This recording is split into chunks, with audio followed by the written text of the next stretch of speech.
Children, in the previous lesson, children, we discussed about the role of microbes in household products as well as in industries. We also discussed about the role of microbes in the production of certain chemicals like organic acids, alcohols, enzymes, and bioactive molecules. So today we will discuss the role of microbes in sewage treatment.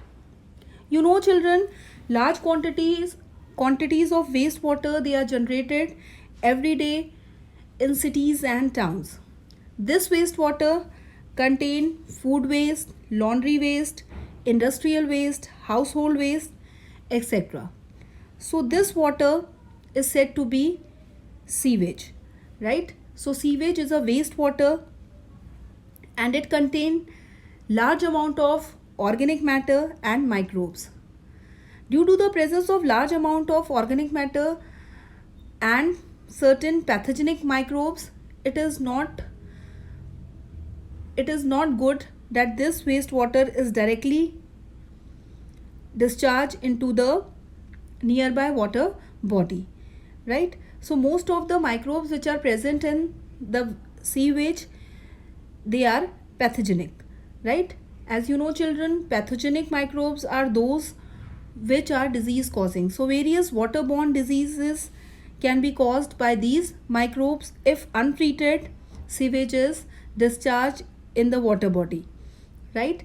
Therefore the treatment of this sewage is very much necessary, and this treatment of sewage is done with the help of several microbes which are present in the sewage itself. So today we will study the role of microbes in sewage treatment, right? And how this sewage treatment is done. So the treatment of wastewater is done in two steps, right? So two stages they are there for the treatment of sewage. So first is the primary treatment of sewage, right? So first of all we will discuss the primary treatment of sewage. So in this diagram, children, you are seeing that how the primary treatment of sewage is done. So main two steps they are there in the primary treatment of sewage. They are namely filtration and sedimentation, right? So very large and small particles, generally physical removal of large and small particle is done in primary treatment, and the two methods which are involved for in primary treatment of sewage, they are filtration and sedimentation, right? So in this primary treatment, initially floating debris, it is removed with the help of sequential filtration. So here you are seeing the bar screen in the diagram, and in this bar screen several solid impurities like napkins, etc., they are removed from the bar screen, right? After the bar screen, the sewage is transferred into the grit chamber, and in grit chamber soil and small pebbles they are removed, right? And as soil and small pebbles, they are, you know, they are very heavy, so they settle down at the bottom of the tank. As they are heavy, so they settle down, and this process, it is said to be sedimentation, which you studied in the lower classes. And the supernatant layer, which is also said to be the effluent, it contains oil and plastic, right? Oil and plastic being light, they float on the supernatant layer, and these oil and plastic, they are skimmed off, right? So after grit chamber, the effluent is passed to a secondary treatment or biological treatment, right? So in this slide I have written that in primary treatment, floating debris is removed by sequential filtration. Grit, soil and small pebbles, they are removed by sedimentation, which we have already discussed. Now after the primary treatment, secondary treatment or biological treatment, it is done. So now the term biological treatment is there. That means in this treatment of sewage, several microbes which are the biological agent, they are involved here. Therefore, this treatment of sewage, it is also said to be biological treatment due to the involvement of microbes. Children, we have discussed earlier that this sewage contain lot of microbes. So some microbes, they are very friendly and they are used for the treatment of sewage. So first of all, the effluent which we get from the primary treatment, it is passed into large aeration tanks. Now, what are aeration tanks? These aeration tanks, they pumped continuously oxygen to the effluent. Okay, so they continuously agitate, and after agitating, lot of oxygen it is produced, and this oxygen is pumped into this aeration tank, right?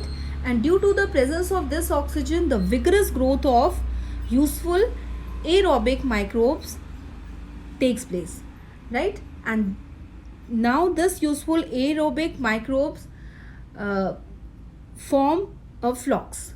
So what is a flock? This is very important.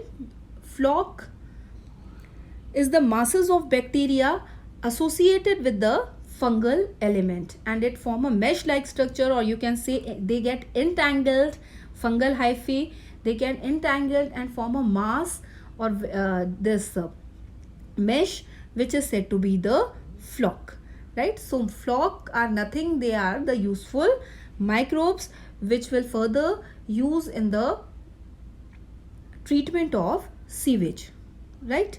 So when these microbes start growing, they consume the organic matter present in the effluent, right? So primary effluent which is rich in the organic matter, it is consumed, the organic matter is consumed by these microbes, right?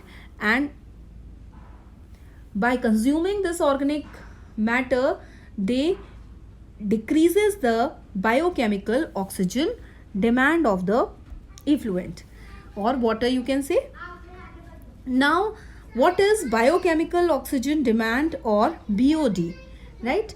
So BOD refers to the amount of oxygen that would be consumed if all the organic matter in 1 liter of water were oxidized by bacteria.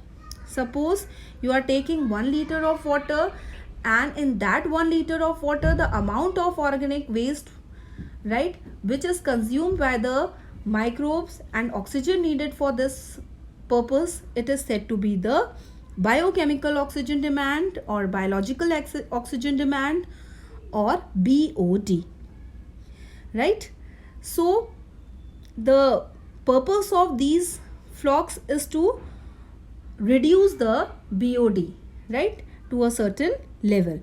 So children, the BOD test measure the rate of uptake of oxygen by microorganism in a sample of water. Okay, so you can say that by measuring the biological oxygen demand or biochemical oxygen demand, we can tell how much amount of organic matter is present in the water. If the amount of organic matter is more than a certain level, then the water is said to be polluted, and this water is not fit for drinking and it has to be treated. Okay, so the greater the BOD of wastewater, more is the polluting potential. Means greater amount of BOD signifies that water is polluted. Okay, now once the BOD of sewage or wastewater is reduced to a certain level, the effluent is then passed into the settling tank. So earlier it was in the aeration tank. Now from the aeration tank, this effluent, it is transferred into the settling tank, And what is the purpose of transferring that effluent into the settling tank? To settle the flock, right? Now the purpose of flocks is over, that they have consumed all the organic matter present in the effluent. Now there is no role of flocks, that is the useful microbes. Now the settling down of these flocks, it is done, right? Again by the process of sedimentation. Now the sediment which is rich in flock, it is said to be activated sludge. Okay. So here in picture, this you are seeing the flocks. Okay, so here this entangled or mesh of microbes, that is fungus and bacteria, it is there. So these are the flocks. Okay. Now what happens? A small part of the activated sludge is pumped back into the aeration tank. Now question arises, why it is done, right? So this small amount of flock is again, or activated sludge, you know, activated sludge contain flocks, right? And this flock, they are transferred again into the aeration tank, and this serves as a inoculum. As you know children, what is inoculum? We have discussed in the previous lecture, where we discussed about the lab or lactobacillus bacteria, how they are useful for making converting milk to curd. There we talked about the inoculum. So inoculum means the substance which contain the microbes present in it. So small amount of microbes, when it will move to the aeration tank, again when they will get the suitable condition, they will divide and redivide, and again they form a large amount of microbes, right? So the small amount of activated sludge is again transferred into the aeration tank, right? So which serve as a inoculum. So here it is very important, you should know why this inoculum is again transferred into the aeration tank. Now the remaining major part of the sludge, right, that is the activated sludge, is pumped into the large tanks, and these large tanks, they are said to be anaerobic sludge digester. Okay, so I told you that the activated sludge which contain the flocks, small part is transferred into the aeration tank, and the remaining part of the sludge, it is transferred into the large tanks which are said to be anaerobic sludge digester. And why this name is given anaerobic sludge digesters? That means in this digester is nothing, it is a big tank, you can say, very big tank. Later on I'll show you the picture, it is there in this in these slides. Okay, so anaerobic sludge digesters, they are there which contain anaerobic bacteria. Okay, so here the another kind of bacteria, that is anaerobic bacteria. Children, you know anaerobic bacteria doesn't need oxygen, they grow anaerobically. So in this tank the presence of oxygen should not be there in these digesters. Okay, so if oxygen will there, then these anaerobic bacteria, they will not grow, and the further treatment of sludge will not take place. So anaerobic conditions are given in this digester so that the anaerobic bacteria can grow well in these digesters. Okay, now these anaerobic bacteria, they digest the bacteria and fungi, means they digest those bacteria and fungi which are earlier used for the treatment of effluent. Okay, now children, here it is the diagram of aeration tank. So these, in this diagram you are seeing that this is, from here oxygen is pumped into the sewage. This is the sewage effluent, you can say this is effluent, and from here the oxygen, it is pumped into this effluent. Okay,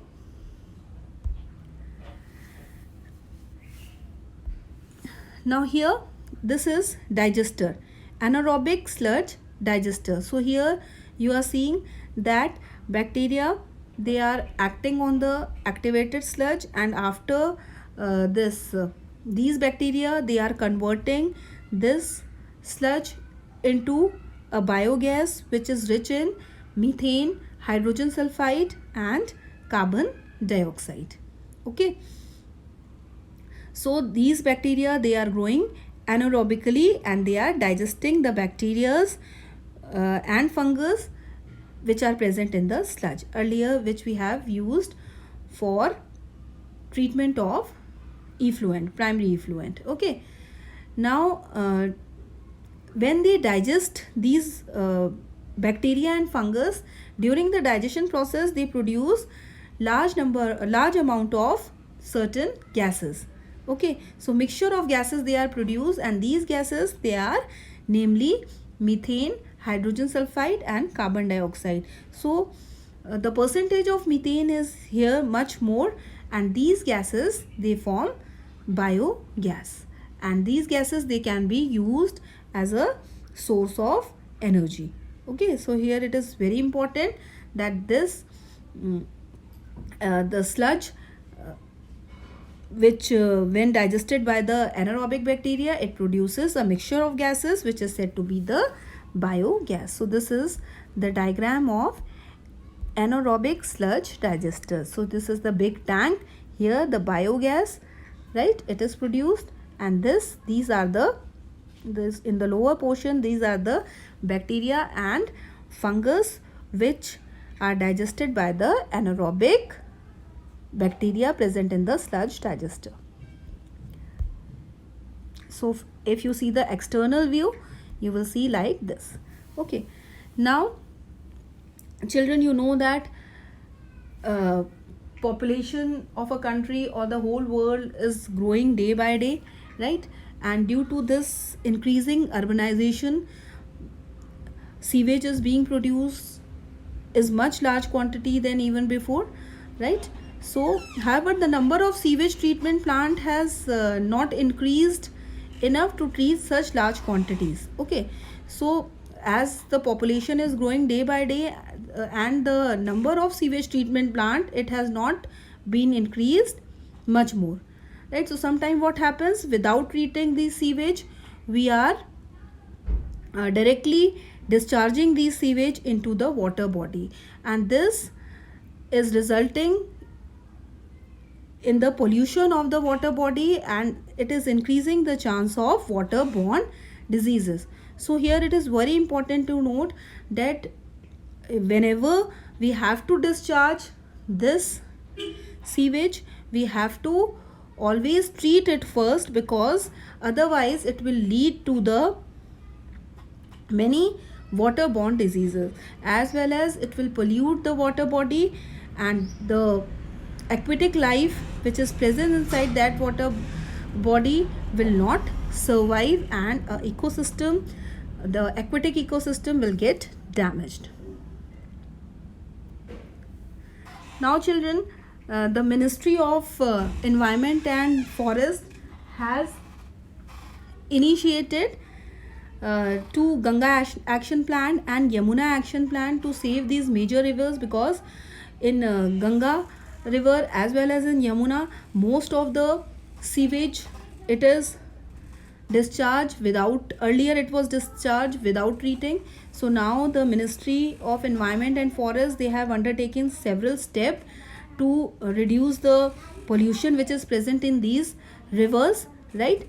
So under these plan, it has been proposed that large number of sewage treatment plant should be made, so that no untreated sewage is discharged into these rivers, so that these rivers cannot become polluted, and the water of these rivers can be used for various purposes, right? I think children, this topic is clear to you, that the role of microbes in sewage treatment. This much for today children. Thank you very much.